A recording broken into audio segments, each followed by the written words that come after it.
Lately, I didn't have much of an appetite and had been throwing up everything I ate, so I went to the hospital for a checkup. When the doctor informed me that I was pregnant, I shed tears of joy. My husband and I had been childhood friends and married after graduating from university, but we hadn't been able to have a child. My husband tried to comfort me and said, "Pregnancy should come naturally. Maybe our baby is waiting for the right moment." Now the right moment had finally arrived. "Ma'am, you're already 4 months pregnant. The fetus is healthy, but you should still avoid any external impacts." With a gentle smile, I caressed my slightly protruding belly. It had already been 4 months. My periods had always been irregular, and when I gained weight around my waist, I had just thought it was due to me eating too much. At home, I could hardly hold back my excitement. I cooked a meal and planned to deliver it to my husband, while also personally sharing the good news with him. Carrying the lunchbox, I walked smoothly through the entrance of the Gates Group. As I was about to push open the door of my husband's office, a glamorous woman stopped me. "What are you doing?" Her tone was cold, and she scrutinized me unfriendly. I lifted the lunchbox for her to see and said, "I'm here to deliver lunch to Simon." In front of others, I didn't like to directly call Simon my husband. She sighed in relief and said sarcastically, "Oh, so you're just a servant. I'm Lily, Mr. Gates's chief secretary. Give me the lunchbox. You can leave now." I shook my head. "I'm not a servant.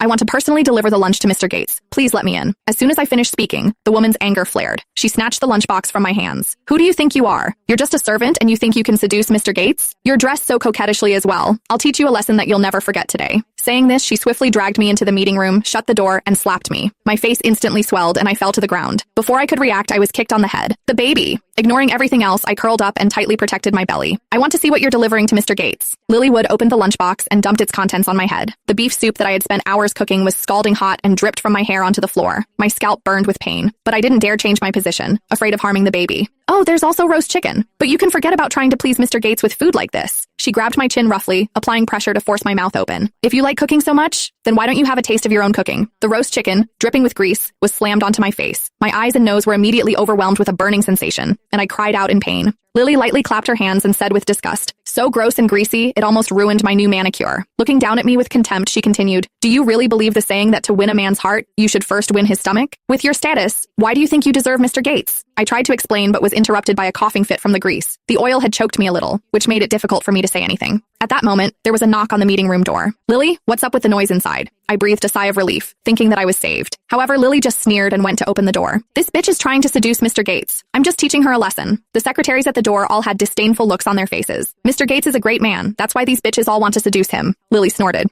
"I know." With that said, she looked at me with hostility while I was crawling pitifully on the ground. She then said disdainfully, "Some people just have no shame." I took out my phone with trembling hands in an attempt to give my husband a call. Suddenly, Lily's eyes turned cold as she stared at my phone. She then reached out and snatched my phone. Her eyes flashed as she glared at the back of my phone. "It's obvious what you're trying to do. You've even bought a phone case that's coupled with Mr. Gates." She threw the phone on the ground forcefully and it shattered into pieces. "You bitch!" Lily grabbed me and kept on slapping me like some kind of angry lunatic. "I was planning on letting you off this time, but now I've changed my mind."